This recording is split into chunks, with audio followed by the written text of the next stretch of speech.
नमस्कार साथियों, स्वागत है आप सभी का। साथियों, आज हम चर्चा करेंगे जो बहुचर्चित भर्ती है, रीट पात्रता परीक्षा, उसके बारे में चर्चा करेंगे और खासकर के उन विद्यार्थियों के लिए चर्चा रहेगी, जो विद्यार्थी पहली बार या जो विद्यार्थी फ्रेशर हैं, उन्होंने हाल ही में बीएड किया हुआ है या जो अपेयरिंग में है, जिनका बीएड या एसटीसी चल रहा है। ऐसे उन विद्यार्थियों के लिए चर्चा करेंगे कि वो विद्यार्थी किस तरह से तैयारी करें, किस तरह अपने आप को मैनेज करें, रीट मेंस की तैयारी की ओर जाएं, रीट पात्रता की तैयारी की ओर जाएं, इस पर अपन चर्चा करने वाले हैं। जी हाँ साथियों, मैं पंकज शर्मा आप सभी का स्वागत करता हूँ। आप हमारे इस चैनल से साइकोलॉजी और टीचिंग मेथड अगर निःशुल्क रूप से पढ़ना चाह रहे हैं तो चैनल को सब्सक्राइब करके जरूर जुड़िएगा। देखिए, ये तो आप सभी को पता है कि रीट का जो एग्जाम है पात्रता, उसमें केवल आपको क्वालिफाइंग मार्क्स चाहिए। जो जनरल के जो विद्यार्थी हैं वो 90 मार्क्स लेकर अपने आप क्वालिफाई कर सकते हैं। जो रिजर्व कैटेगरी है उनका 83 जो है मार्क्स लेकर अपने आप को क्वालिफाई कर सकते हैं। 150 प्रश्न आपके होंगे, 150 अंक का ही आपका पेपर होगा और किसी प्रकार की कोई नेगेटिव मार्किंग वहां पर नहीं होगी। वो एक शर्त अलग है कि 5 ऑप्शंस लगाकर वहां नेगेटिव मार्किंग रखी गई है, लेकिन नेगेटिव मार्किंग नहीं है तो विद्यार्थी सारे क्वेश्चन अटेम्प्ट करता है तो 5वें कुछ ऑप्शन से उसका कोई औचित्य भी नहीं बचता है।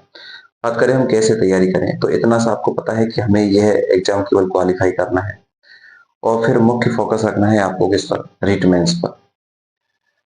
ये भी आपको पता है कि जो यह एग्जाम है आपका रीट पात्रता वाला, ये आपका जनवरी माह में संभावित है। लगभग 20 जनवरी के आसपास आपका ये एग्जाम हो जाएगा। इसके बाद जो संभावनाएं हैं वो लगभग मई जून के आसपास आपका जो रीट मेंस है, जो आपका ग्रेड थर्ड का जो एग्जाम है, जिस जो आपको सिलेक्शन देगा, उसका एग्जाम आपका मई जून के आसपास आपका रहेगा। तो ज्यादा समय दोनों ही एग्जाम में नहीं है, लगभग हम निकाले तो 3 माह के आसपास तो आपका पात्रता परीक्षा का है और वहाँ जो एग्जाम है वो मई जून में आपकी होनी है। मुख्य फोकस हमें सिलेबस को करना है कि सिलेबस को हम किस तरह से करें कि वहाँ रीट मेंस में भी हम अपने सिलेबस को कवर कर सकें और रीट पात्रता को भी कवर कर सकें।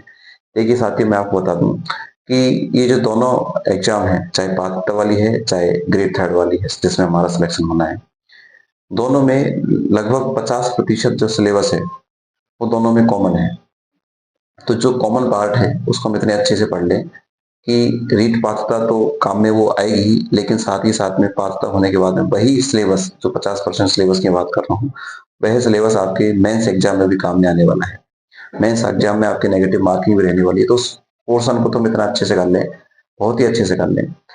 लेकिन कहीं ऐसा भी नहीं हो जाए कि उस पोर्शन को करने के चक्कर में या फिर रीट मेंस के सिलेबस को हम देखने लग जाएं और रीट पात्रता वाली चीज को छोड़ दें हम, और कहीं हम पात्र नहीं हो पाए, क्योंकि काफी बड़ा सिलेबस है, समय हमारे पास कम है।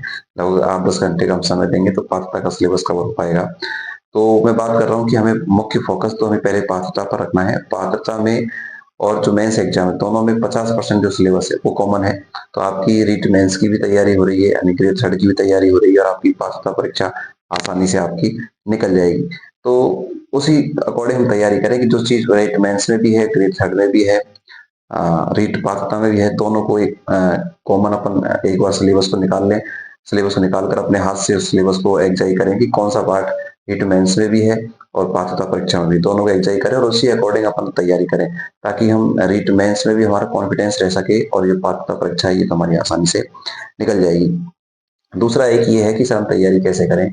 अभी हम फ्रेशर्स हैं, क्या हम ऑनलाइन की ओर जाएं या ऑफलाइन की ओर जाएं, किस तरह करें, तो ये तो आपके ही अकॉर्डिंग है, लेकिन मैं आपको दोनों का बेनिफिट बता देता हूँ कि ऑनलाइन का क्या है और ऑफलाइन का क्या है। देखिए, ऑफलाइन जो बैच है वो मेरे हिसाब से फ्रेशर्स विद्यार्थी को एक बार पहले ऑफलाइन कर लेना चाहिए, लेकिन बात यह है कि इतना समय हमारे पास अभी नहीं है। लेकिन फिर भी अगर किसी तरह से आपका मैनेज हो जाए, तो इस तरह के बैच चल रहे हों जिसमें आपको सिलेबस कराने का या कोई मैराथन क्लासेज वगैरह इस तरह लगाने का, जिससे आपका जो पार्ट कमजोर है उस पार्ट को हम ऑफलाइन में जाकर करें, उससे क्या होगा, एक तो हमारा पीयर ग्रुप बन जाएगा, अर्थात हमारे जो साथी हैं उन वो हमारे मिल जाएंगे, क्योंकि अभी हमने कंपटीशन एग्जाम में सोच लो पहली बार हम इस एग्जाम को दे रहे हैं पीटीटी के बाद में या प्री डीएलएड के बाद में, तो अभी हमें कंपटीशन का इतना नहीं पता, तो आपको माहौल का पता चल जाएगा, कितना कंपटीशन उसका पता चल जाएगा, साथ में जो आपके डाउट्स हैं वो भी आपके ऑफलाइन क्लास में क्लियर हो जाएंगे। तो मेरा तो ये कहना है कि पहली बार आपको ऑफलाइन की ओर जाना चाहिए। समय नहीं है या कोई और परिस्थिति है तो हमें पहली बार ऑनलाइन की ओर देखना चाहिए। ऑनलाइन में भी काफी सारी चीजें अच्छा ही है कि हम जिस टीचर से पढ़ना चाहते हैं वो टीचर को हम घर बैठे ही पढ़ सकते हैं। हो सकता है कि हम किसी ऐसे एरिया में रह रहे हैं जहाँ ऑफलाइन जो है अच्छी कोचिंग नहीं है, तो हम दूर नहीं जा सकते, तो उसके लिए ऑनलाइन की सुविधा है।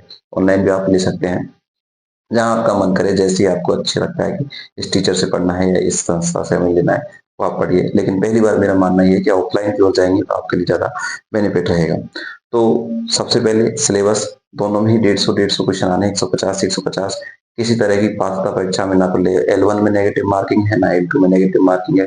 दोनों का सिलेबस, चाहे ग्रेड थर्ड मेंस की बात करें चाहे पात्रता की करें, लगभग 50% सिलेबस आपका समान है। तो उस 50% सिलेबस को पहले हम देखें कि कौन कौन से टॉपिक हमारे समान है, कौन कौन से सब्जेक्ट में। उन टॉपिकों को अच्छे से तैयार करें, उसके बाद अन्य टॉपिक्स को तैयार करें। और खासकर ये जो 3 महीने हैं इसमें पात्रता पर ही फोकस करना है। रीट मेंस की तैयारी आपकी ऑटोमेटिक हो रही है, कारण क्या है कि वही सिलेबस वहां है और यही यहाँ है। तो 50% चीज आपकी क्लियर हो जाएगी, उसके बाद में आपको समय भी मिलेगा। लगभग जनवरी में आपकी एग्जाम हो जाती है, तो उसके बाद भी आपको लगभग 4-5 महीने आपको मेंस के एग्जाम मिल जाएगा जो सफिशियंट होता है।